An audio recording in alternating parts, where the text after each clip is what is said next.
এক্সরেতে তোদেরকে জিজ্ঞাসা করে যে side determination, right side left side কীভাবে আইডেন্টিফাই করবি।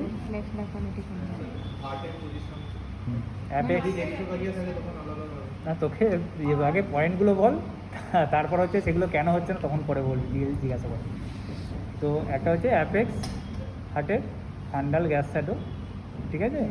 Right dome of diaphragm slightly higher than left dome of diaphragm, ঠিক আছে। আর মার্কিং করা থাকে যে কোথায় কোনটা সাইড, রাইট সাইড না লেফট সাইড। আর একটা হচ্ছে কার্ডিয়াক নাকেল, ঠিক আছে, লেফট সাইডে, ঠিক আছে। তো এটা বলে। আর হচ্ছে তোর রোটেশন আছে কি না, মানে এক্স রে করার সময় আমি ধর এরকম দেখে গেছি, এরকম রয়েছে কি না। হ্যাঁ, এখানে হচ্ছে যে সেন্ট্রালে যে ডটগুলো দেখা যাচ্ছে এগুলো হচ্ছে স্পাইনাস প্রসেস। এখানে তো খুব একটা প্রমিনেন্ট নয়, এটা স্পাইনাস প্রসেস দেখা যায়। তো স্পাইনাস প্রসেস থেকে মিডিয়াল এন্ড অফ ক্ল্যাভিকেলের ডিস্টেন্স ইকুই ডিস্টেন্স কিনা, আর বোথ আর সেম লেভেলে রয়েছে কিনা, বোথ ক্ল্যাভিকেল, তাহলে হচ্ছে রোটেশন কিছু নেই, ঠিক আছে। আর এক্সপোজার মানে রেডিয়েশন কতটা দেওয়া হয়েছে। প্রপার এক্সপোজার হলে কীভাবে ডিফারেন্সিয়েট করা হয়, এটা হচ্ছে থ্রু মিডিয়াস্টিনাল শ্যাডো বা হার্ট শ্যাডোর মধ্যে দিয়ে যদি আমরা স্পাইনাস প্রসেসগুলো শুধুমাত্র আপার চেস্টের ভার্টিব্রাগুলোকে দেখা যাবে, লোয়ার চেস্টের যে ভার্টিব্রাগুলো সেগুলো দেখা যাবে না, সেটা হচ্ছে প্রপার এক্সপোজার। যদি আন্ডার এক্সপোজার হয়, আন্ডার এক্সপোজার হলে যে লাং ফিল্ড হচ্ছে হোয়াইটিশ হবে, ঠিক আছে। তো আপার পার্টেও ভার্টিব্রাগুলোকে দেখা যাবে না। যদি ওভার এক্সপোজার হয়ে যায় তাহলে লাং ফিল্ড হচ্ছে ব্ল্যাকিশ হয়ে যাবে, কালো হবে। তো সেক্ষেত্রে both upper part and lower part দুটো জায়গাতেই হচ্ছে ভার্টিব্রাগুলোকে দেখা যাবে থ্রু কার্ডিয়াক শ্যাডো। এই ক্লাস নিচ্ছে, একটু পরে ফোন করছি। এই এক্সরেটাকে ফান্ডাল গ্যাস শ্যাডোটা কি বলে? This is diaphragmatic movement.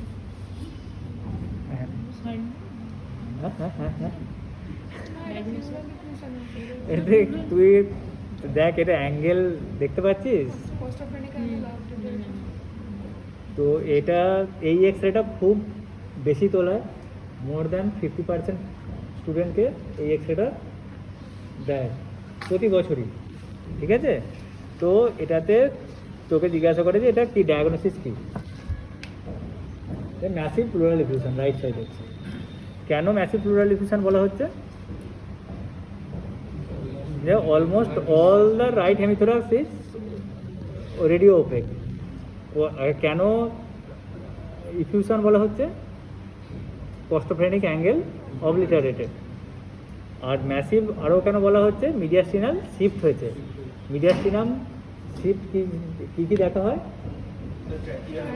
ট্রাকিয়ার position আর হচ্ছে অ্যাপেক্সের পজিশন। হ্যাঁ, তো এখানে ট্রাকিয়া দেখতে পাচ্ছিস, ট্রাকিয়াটা কিন্তু দেখাতে বলে যে ট্রাকিয়াকে ট্র্যাক করো। হ্যাঁ, এই যে ব্ল্যাকিশ যে স্যারোটা আসছে, ঠিক আছে, এটা হচ্ছে ট্রাকিয়া। তুই এদিকটা চলে আয়, নাহলে তুই ওদিক থেকে দেখতে পাবি না। তো এদিকে চলে আয়, এদিকে ভাবি, এখানে পিছনটা দাঁড়া। এটা হচ্ছে ট্রাকিয়া, ঠিক আছে। তো এক্ষেত্রে তোকে জিজ্ঞাসা করবে যে ইটিওলজি কি, টিউবারকুলার হতে পারে। বাচ্চাদের ক্ষেত্রে টিউবারকুলার ইফিউশন কমন না আনকমন? আনকমন, ঠিক আছে। লেস দ্যান 2 ইয়ার্সে অলমোস্ট হয় না, আর rare before 4 years of age, 4 বছরের আগে রেয়ার। হ্যাঁ, তো প্লুরাল ইফিউশন ম্যানেজমেন্ট কী করবি এক্ষেত্রে?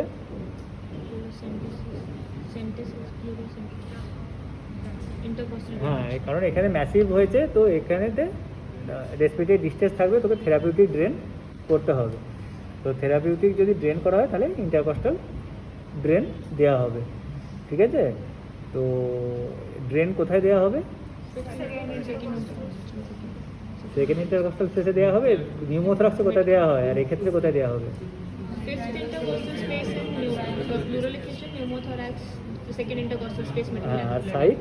Mid-clavicular line and second intercostal space, fifth intercostal space, axillary line. হ্যাঁ mid axillary Mid-axillary. Mid axillary line হচ্ছে tip towards Lower, upper border of the lower limb.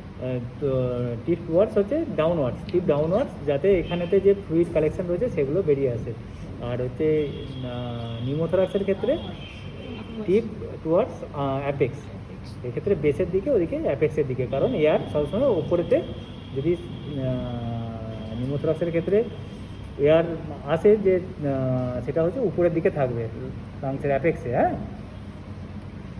ঠিক আছে তো তাহলে এটা ইটিওলজিটা কি হবে এইটা most probably maybe bacterial etiology tubercular হতে পারে এছাড়া ম্যালিগনেন্সির ক্ষেত্রেও হতে পারে তো প্রথমে মোস্ট প্রবাবল ডায়াগনোসিস হচ্ছে ব্যাকটেরিয়াল বাচ্চাদের ক্ষেত্রে তো ব্যাকটেরিয়াল ইটিওলজি তারপর টিউবারকুলার তারপর বাকিগুলোতেই বলতে পারি হবে না কেউ বলতে পারবে না মানে হতে পারে কিন্তু রেয়ার ঠিক আছে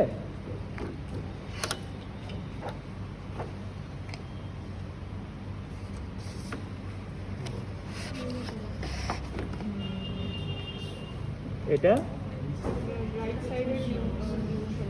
রাইট সাইডের নিউমোথোরাক্স এটাতে হচ্ছে লাং বর্ডার কোনটা লাং বর্ডার দেখা যাচ্ছে আর এখানেতে কোনো হ্যাঁ এয়ার বঙ্কোগ্রাম কোনো কিছু দেখা যাচ্ছে না বঙ্কোভাস্কুলার মার্কিং অ্যাবসেন্ট রয়েছে ঠিক আছে তো নিউমোথোরাক্সের ক্ষেত্রে ম্যানেজমেন্ট কি করা হবে lung border collapse lung border এটা যেটা দেখতে পাচ্ছি তো এটা ম্যানেজমেন্ট কি করা হবে needle thorax, needle tube, tube intercostal. হ্যাঁ ঠিক আছে আর এক্ষেত্রে হচ্ছে নিউমোথোরাক্সের ইটিওলজি কি বাচ্চাদের ক্ষেত্রে মোস্ট কমনলি হচ্ছে কমপ্লিকেশন অফ নিউমোনিয়ার কমপ্লিকেশন হিসাবে মেনলি অ্যাপিয়ার করে নিউম্যাটোসিল থাকে কোন ব্যাকটেরিয়া করে নিউম্যাটোসিল কমনলি স্ট্যাপ হ্যাঁ স্টেপ আর ক্লেপসিলা নিউমোনিয়া দুটোই করতে পারে তো স্ট্যাপের ক্ষেত্রে মেনলি হয় তো সেই নিউম্যাটোসিল রাপচার করলে নিউমোথোরাক্স হতে পারে এছাড়া আর কখন হতে পারে ট্রমাটিক হতে পারে ভেন্টিলেটারের যদি ম্যানেজমেন্ট গন্ডগোল হয় সেক্ষেত্রেও অনেক সময় হতে পারে রিসাসিটেশনের সময় যদি বেশি প্রেশার ক্রিয়েট হয় ম্যাল ফাংশানিং টিউব হয় আম্বু ব্যাগ হয় তাহলে সেক্ষেত্রে নিউমোথোরাক্স হতে পারে আর হচ্ছে ম্যানেজমেন্ট তো তোরা বলে দিয়েছিস ব্যাস এটুকুই আর বেশি কিছু কোশ্চেন করবে না এটা লেফট সাইডে ডায়াফ্রাগমেটিক হার্নিয়া এখানে ডায়াফ্রাম দেখা যাচ্ছে না এগুলো গার্ড শ্যাডো ইনসাইড লেফট হেমথোরাক্স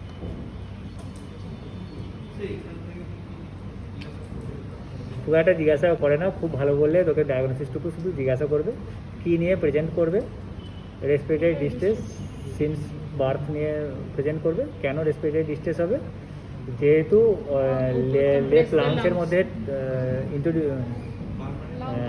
গাট চলে গেছে সেই জন্য লেফট লাং হচ্ছে হাইপোপ্লাস্টিক হবে মিডিয়াস্টিনাল শিফট হয়ে থাকবে তো সেক্ষেত্রে হচ্ছে পালমারি হাইপার টেনশনও থাকবে এবং হচ্ছে রেসপিরেটরি ডিস্ট্রেস সিন্স বার্থ হবে কারেক্টিভ হচ্ছে সার্জারি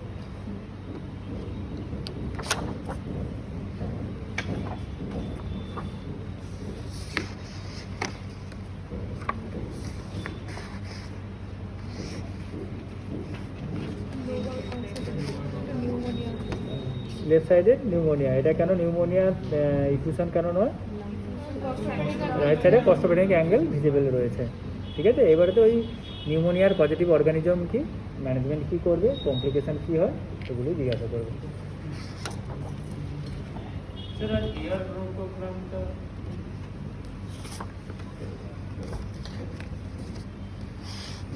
এয়ার ব্রঙ্কোগ্রাম হচ্ছে অ্যাকচুয়ালি যে নিউমোনিয়ার যে রেডিওপেক শ্যাডোর মধ্যে যে ছোট ছোট ব্ল্যাক যে ব্রঙ্কাসের যে মার্কিং দেখা যাচ্ছে সেইখানটাতেই পাওয়া যাবে কারণ তার মধ্যেতে তুই যদি দূর থেকে ট্রেস করি সেই যে ব্ল্যাক লাইন অবধি অনেক দূর অবধি দেখা যাচ্ছে, এই এত দূর অবধি দেখা যাচ্ছে। হ্যাঁ, সেটা কি স্পেসিফিক অফ নিউমোনিয়া? স্পেসিফিক নিউমোনিয়ার জন্য স্পেসিফিক। যদি এখানে তো আমার কোল্যাপস থাকে, কোল্যাপস থাকলো মানে অলরেডি ওখানে এয়ার কিছু সেরকম নেই। হ্যাঁ, মানে ওটা মার্কিংসগুলো অতটা পাওয়া যাবে না। বা যদি একটা টিউমার হয়, টিউমারের ক্ষেত্রে already space occupying lesion, solid tumour যদি হয় তাহলে সেক্ষেত্রে পাওয়া যাবে। ডিফারেন্সিয়েট করার জন্য ডিফারেন্সিয়েট করার জন্য এয়ার ব্রঙ্কোগ্রাম, কারণ হচ্ছে সলিড অর্গান, তার মধ্যেও এয়ার কিছু কিছু ট্রাভেল করেছে, তো সেই জায়গাগুলোকে তুই এয়ার ব্রঙ্কোগ্রাম পাবি।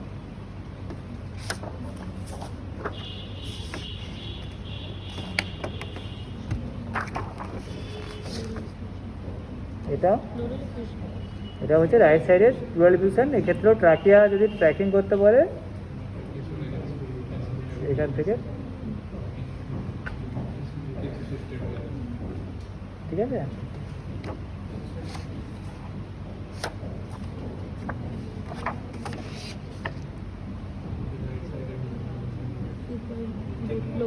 Low collapse, upper collapse. এখানেতে রাইট সাইডের কনসলিডেশন, হ্যাঁ, তার সাথে কোল্যাপস থাকতেও পারে, ঠিক আছে, কিন্তু ট্রাকিয়া সিগনিফিক্যান্ট শিফট কিছু হয়নি, তো কোল্যাপস না বলে শুধু কনসলিডেশন বলাই ভালো। হ্যাঁ, This side consolidation. এগুলো বাচ্চা, This one, this prominent boundary. এটা মোস্ট প্রবাবলি থাইমাসের shadow, Thymus shadow. Most probably thymus shadow. এটা এত কিছু তো ওদেরকে বলতে হবে না। হ্যাঁ, আর এই বাচ্চার হচ্ছে রোটেশন, বাচ্চার রোটেশন রয়েছে। বাচ্চাকে এক্স রে করানোর সময় বাচ্চা হচ্ছে কান্নাকাটি করে, এদিক ওদিক বেঁকে যায়, তো সেই কারণে এই রকম মানে মনে হচ্ছে যেন অন্যরকম হয়ে রয়েছে, কিন্তু এই দুটো লেভেল একই লেভেলে নেই। হ্যাঁ, রাইট সাইডে সাইডলি হাই আপ রয়েছে লেফট সাইডের থেকে। So we'll only say right side consolidation. Right upper zone consolidation.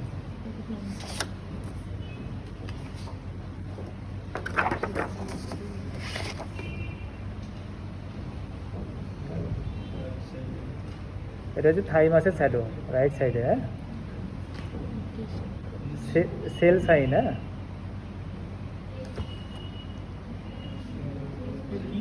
Thymus সাইনটা sell, ওই নৌকার পালের মতো রয়েছে।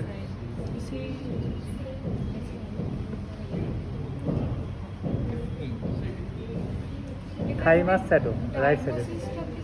না, ওটুকুই বলবি, আর কিছু না। তুই কেন বলছিস যে সেল সাইন যারা খুব ভালো বলে তাদের ক্ষেত্রে এটা তো দেয়।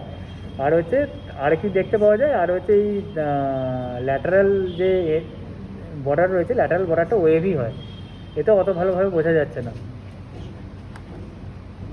কেন ওয়েভি হয়?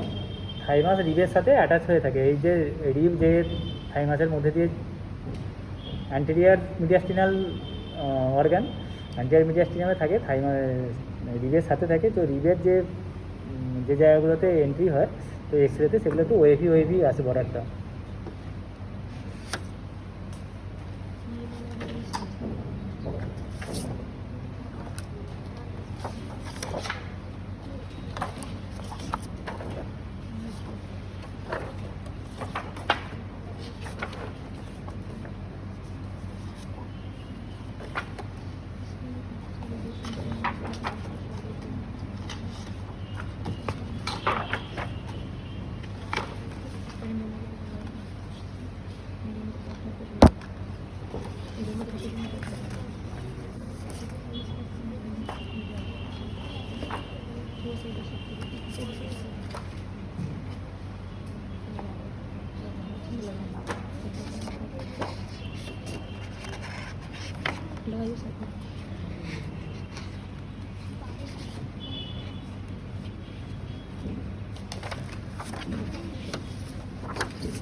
রাইট সাইডে প্লুরাল এফিউশন রয়েছে।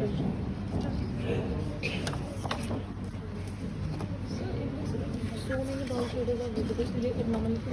না না, তো ওইখান থেকে কোনো কোশ্চেনও করবে না, ওইদিকে আর কিছু ভাবিস না। হ্যাঁ, Gas under the না ওগুলো ভাবিস।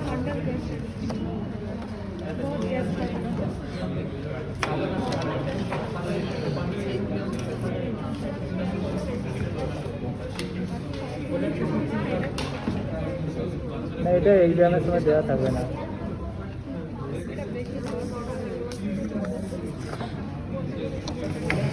এটা ডায়াগনোসিস কি, এটা হচ্ছে ওভার এক্সপোজ ফিল্ম, সেই কারণে এখানে একটা নিউমোনিয়া ছিল, সেটা ভালোভাবে আসেনি। এখানে একটা প্লুরাল ইফিউশন রয়েছে, একটা বর্ডার দেখা যাচ্ছে রাইট সাইডে, সিনিউমোনিক প্লুরাল ইফিউশন রয়েছে। সেটা কি বলবো তাহলে? সিনিউমোনিক প্লুরাল ইফিউশন মানে প্লুরাল ইফিউশন, রাইট সাইডে প্লুরাল ইফিউশন, ঠিক আছে? একটা বর্ডার রয়েছে এখানে, দেখ। এটা এক্সামের সময় দেবে না মোস্ট প্রবলি। স্যার এটা তো হার্টটা লম্বা টিউবুলার সেকেন্ড আছে। আচ্ছা, কত নম্বর ইয়ে অবধি দেখা যাচ্ছে ইন্টারকস্টাল স্পেস?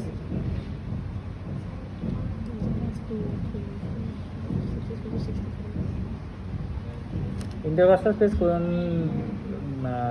পোস্টেরিয়র এন্ডে কাউন্ট করে না অ্যান্টেরিয়র এন্ডে কাউন্ট করে? অ্যান্টেরিয়র এন্ডে কাউন্ট করা হবে। হ্যাঁ, এটা anterior end, first intercostal space, second, third, fourth, এখানে ফিফথে কাট করছে, ঠিক আছে? যদি আমি রাইট সাইডে ধরি, ফার্স্ট, সেকেন্ড, থার্ড, ফোর্থ, ফিফথে কাট করছে। নর্মাল কত ইন্টারকস্টাল স্পেস অবধি দেখা যায়? 6 রিব, ফিফথ ইন্টারকস্টাল স্পেস অবধি দেখা যায়, ঠিক আছে? বাচ্চাদের ক্ষেত্রে বেশিরভাগ ক্ষেত্রেই এটা একটু ডিস্টার্ব হয়, কারণ ওরা যে মিড ইন্সপিরেশনে যে হোল্ড করতে হবে, সেটা রেসপিরেশন হোল্ড করতে পারে না, তো সেই জন্য এটা কমেন্ট করাও মুশকিল হয়। আর একটা হচ্ছে এপি ভিউ, পিএ ভিউ যে রয়েছে, সবসময়তে এপি ভিউ পিএ ভিউ লিখলেও এপি ভিউই করে দেয়। অন্যান্য এক্সরেগুলোতে হার্টের শ্যাডো একটু বড়ও লাগতে পারে, ঠিক আছে? টিউবুলার হার্ট নয়, এটা রাইট আপার জোনের কনসলিডেশন রয়েছে।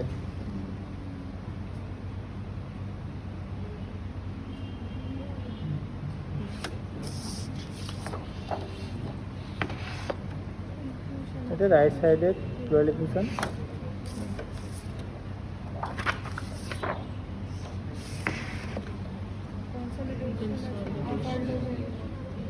হ্যাঁ, লোভ না আপার জোন বলবি। হ্যাঁ, লোভ হচ্ছে ল্যাটারাল ভিউ না দেখলে লোভ ডিটারমিনেশন করা যায় না।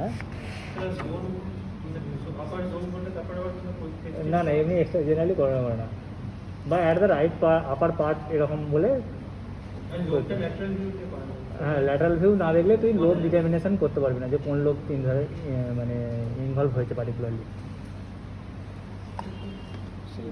এটাও হচ্ছে consolidation. So right and left both. হ্যাঁ হ্যাঁ, So right and না left. Right right Only left lung is not. না, Sir, left.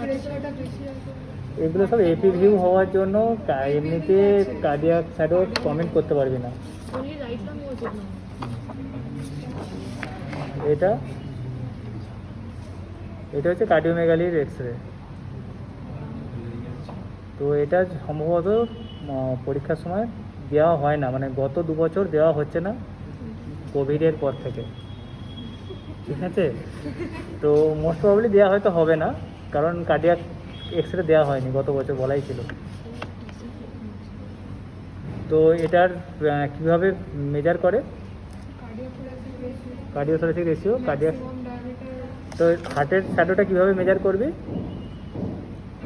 হার্টে হচ্ছে মিড লাইন থেকে রাইট সাইডের যেটা ম্যাক্সিমাম আর লেফট সাইডের ম্যাক্সিমাম, তো দুটো সেম লেভেলে নাও হতে পারে, এই লেভেলে আর এখানে থেকে ম্যাক্সিমাম হচ্ছে এইখানটা, তাহলে এ প্লাস বি। হ্যাঁ, আর হচ্ছে ডিভাইডেড বাই সি, সি হচ্ছে চেস্টের ডায়ামিটার, হচ্ছে ম্যাক্সিমাম ইন্টারনাল ডায়ামিটার যেটা দেখা যাচ্ছে, ঠিক আছে?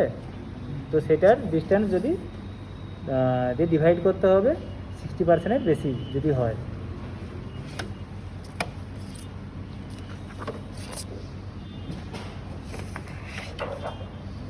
এটা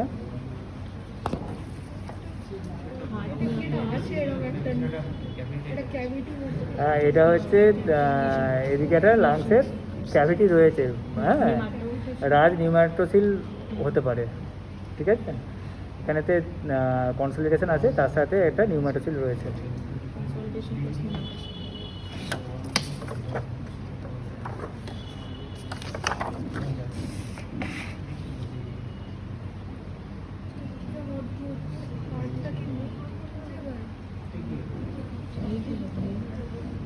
এটা রাইট সাইডে কনসলিডেশন, তার সাথে কোল্যাপস রয়েছে মোস্ট প্রবাবলি। তোর ট্রাকিয়া হচ্ছে শিফট হয়ে গেছে রাইট সাইডে। হার্ট হচ্ছে এখানে রয়েছে, রাইট সাইডে শিফট হয়ে গেছে, ডিজাস্টিনার শিফট হয়েছে। Most probably consolidation with collapse রয়েছে।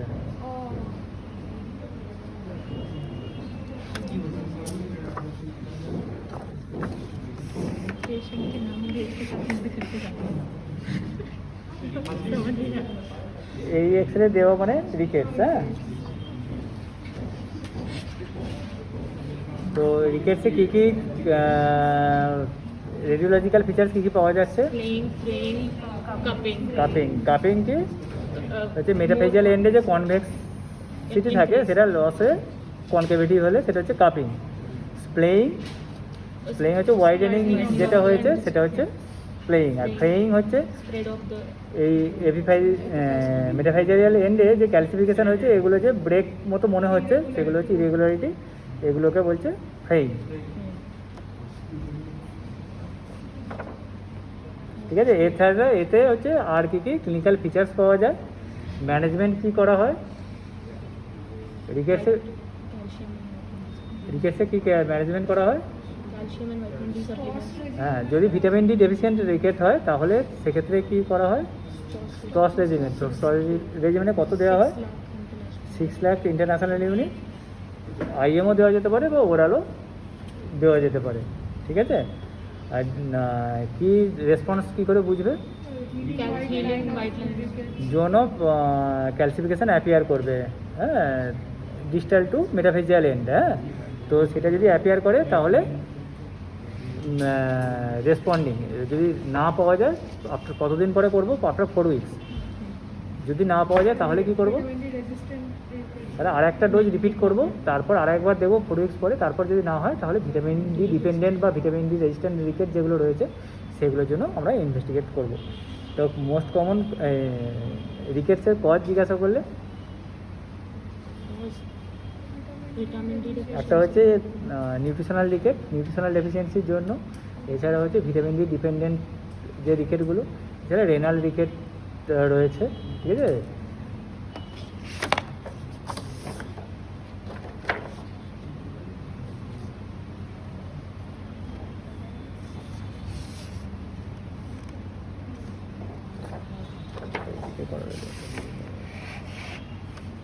এটা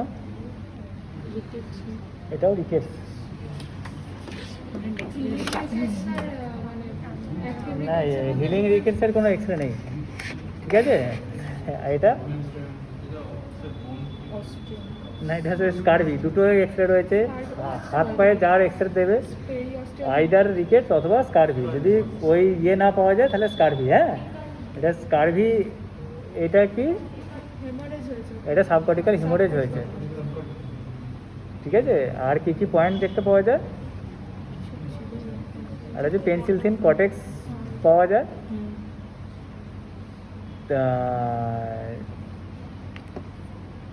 যে এপিফাইজিসিস হচ্ছে স্ক্লেরোটিক বর্ডার পাওয়া যাবে, উইমবার্গার সাইন।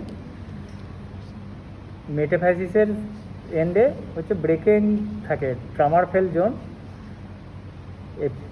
মেটাফাইজিয়াল এন্ডের ব্রেকেজ থাকতে পারে, পেলকান স্পার, এগুলো থাকতে পারে, ঠিক আছে। তো ভিটামিন আর হচ্ছে ওই সাবপেরিয়াস্টাল হিমোরেজ থাকতে পারে, পেরিয়াস্টাল এলিভেশন থাকবে। তো ম্যানেজমেন্ট কী করা হয়? Vitamin C vitamin C supplementation.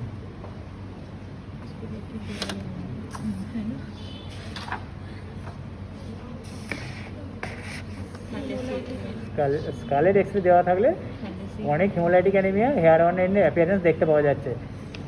দেখতে না পাওয়া গেলেও দেখতে পাওয়া যাচ্ছে, ঠিক আছে। এখানে হেয়ার অন এন্ড অ্যাপিয়ারেন্স খুব ভালোভাবে দেখা যাচ্ছে না, কিন্তু যদি স্কালের এক্সরে দেওয়া হয় তাহলে বলতে হবে যে হেয়ার অন অ্যান্ড অ্যাপিয়ারেন্স পাওয়া যাচ্ছে ক্রনিক হিমোলাইটিক অ্যানিমিয়া। এখানে এখানে তো বলবি যে এখানে দেখা যাচ্ছে, কিন্তু এক্সরে দিয়েছে মানে এটাই, হ্যাঁ, কিন্তু এখানে খুব ভালোভাবে প্রমিনেন্ট নয়। কেন হয়? কেন হচ্ছে আউটার টেবিল আর লোয়ার টেবিল যে রয়েছে স্কালের, তো যখন বোনের রিজপশন হয়, বোন ম্যারো এক্সপানশন যে হচ্ছে, মোর যে কী বলবো, হিমাটোপাইসিসের জন্য যে এক্সট্রাডুরাল যে স্পেস যেটা ডিপ্লয়েড স্পেস যেটা রয়েছে, ডিপ্লয়েড স্পেসের হচ্ছে এক্সপানশন হয়। ডিপ্লয়েড স্পেসের এক্সপানশন হওয়ার জন্য যে ট্র্যাবিকিউলিগুলো থাকে, ট্র্যাবিকিউলিগুলিও হচ্ছে থিন হয়ে যায়, আর আউটার প্লেট আস্তে আস্তে অনেকটা রিজলভ করে যায়। তো সেই রিজপশনের জন্য লোয়ার টেবিল সেখান থেকে বনি ট্র্যাবিকিউলিগুলো ট্রাভার্স করতে হেয়ার অন অ্যান্ড অ্যাপিয়ারেন্স এটা পাওয়া যায়। তো এখানে কিন্তু খুব ভালোভাবে প্রমিনেন্ট অতটা নয়, কিন্তু দিলে জিজ্ঞাসা করলে বলতে হবে যে এটা হেয়ার অন অ্যান্ড অ্যাপিয়ারেন্স পাওয়া যাচ্ছে ক্রনিক হিমোলাইটিক অ্যানিমিয়া। ঠিক আছে, ঠিক আছে, এই পর্যন্তই।